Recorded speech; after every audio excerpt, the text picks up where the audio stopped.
Hi, this video is entitled Digital ID UK Risks When Technology Goes Wrong, and it's inspired about a story that actually started nearly 10 years ago, where 3 innocent people were wrongly accused of downloading child abuse images due to a BT broadband wiring error, of all things.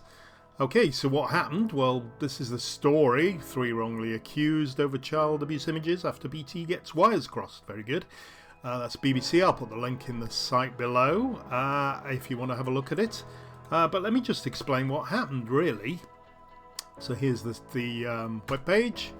What happened? Basically, a technical error. A BT engineer inadvertently crossed 2 wires within a street cabinet in South Wales. This caused it to look like the internet activity from a real offender's address was traced back to a nearby home where 3 entirely innocent people were staying. Police did 2 searches on this information and seized electronic devices. This happened in 2016. And it's going on and off, really. This is the tribunal about seeing if the police did anything wrong and to assess compensation for the people involved. It was a big impact, as you can, I'm sure, understand. These false accusations had very distressing and far-reaching consequences. All 3 of them, the innocent people that is, had to inform their employers. That must have been fun. The woman was advised her children couldn't live with her alone. Both men faced child protection referrals. One was placed on restricted work duties. Another actually had a job offer withdrawn because of this case as well. This, in the last few weeks, it's a tribunal that's finding. This is why the case has come up and the story. The tribunal said that the police acted lawfully.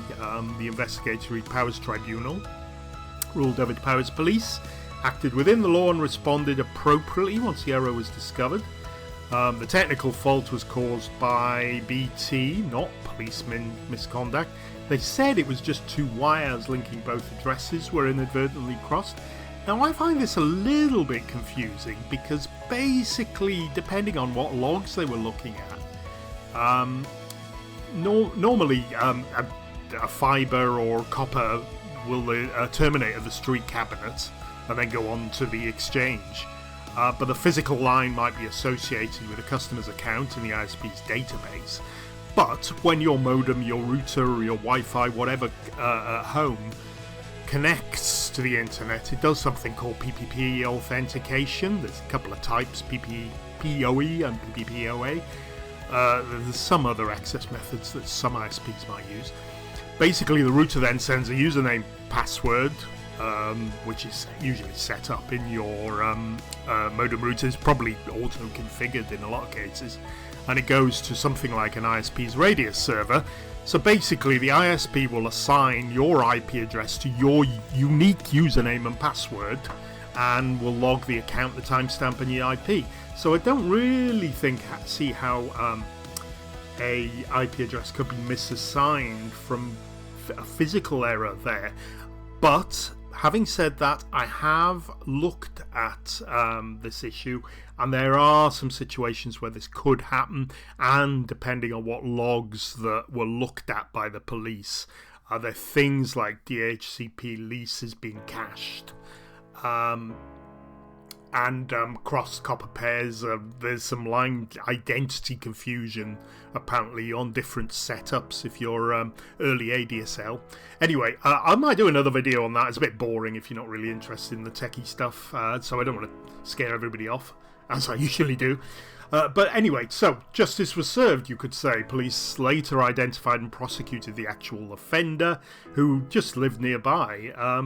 The 3 claimants got no compensation at all, which was, I think, quite shocking, really, because although nobody did, it was a simple mistake. You can imagine the devastation this would have on these people.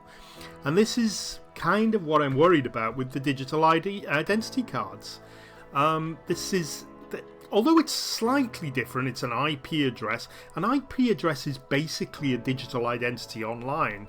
And there's lots of stories about IP addresses being traced back and and errors basically of people up to no good online, and it being traced back to innocent people.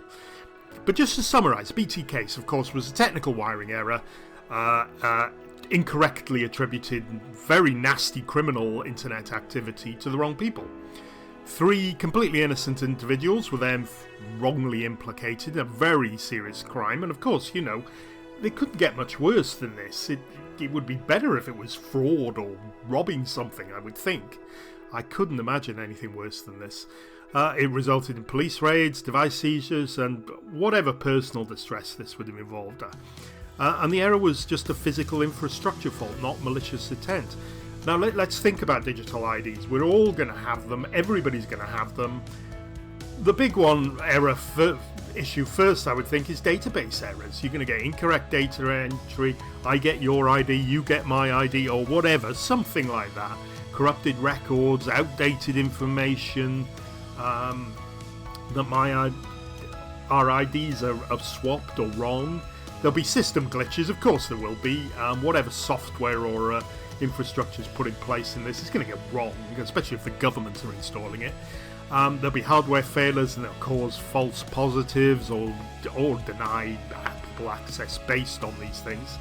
Identity mix-ups, administrative errors, or similar data leading to individuals being linked to incorrect digital profiles, and some people will get linked with very nasty profiles or digital IDs that are linked with, I don't know, terrorist activity or somebody on the child protection register, things like that, you know. Biometric faults when biometrics are involved as well, which they will be. Inaccuracies in biometric scans, facial recognition, fingerprints already go wrong, and you'll get misidentification there. It just shows how technical faults, even a simple unintentional one like this, can have a profound and devastating consequence for any individual. A national digital identity system demands so much that it won't happen for years and years and years and years. You need robust safeguards, transparent error connection mechanisms, and independent oversight. That's important if we want to protect civil liberties and prevent similar injustices. None of this will be put in place, I can guarantee, for donkey's years until this is implemented. So, just to summarise, what do the police say? I think the police, Dyfed-Powys Police, said, "We recognise the upset and hurt suffered by the claimants in this case," yeah, right, and commend them for the dignity, integrity and full cooperation shown throughout where they were probably treated. Well, hopefully respectfully, but I can imagine the situation, and I think we all can, and it probably was utterly awful. So that's the end of it. This case highlights how technical errors in telecommunications infrastructure can have really profound human consequences, even when the authorities haven't actually done anything wrong. Okay, thanks for watching, and I'll have something else on the Horrible Online Safety Act or Digital ID, or any other things related to online privacy. Remember, protect yourself online. Use a VPN if you possibly can. There's a great deal on NordVPN below if you want to try that out. In today's world, I think it's a necessity to have a VPN. If you don't like Nord, go and have a look for another one. And that's all for now. Thanks for watching. Bye.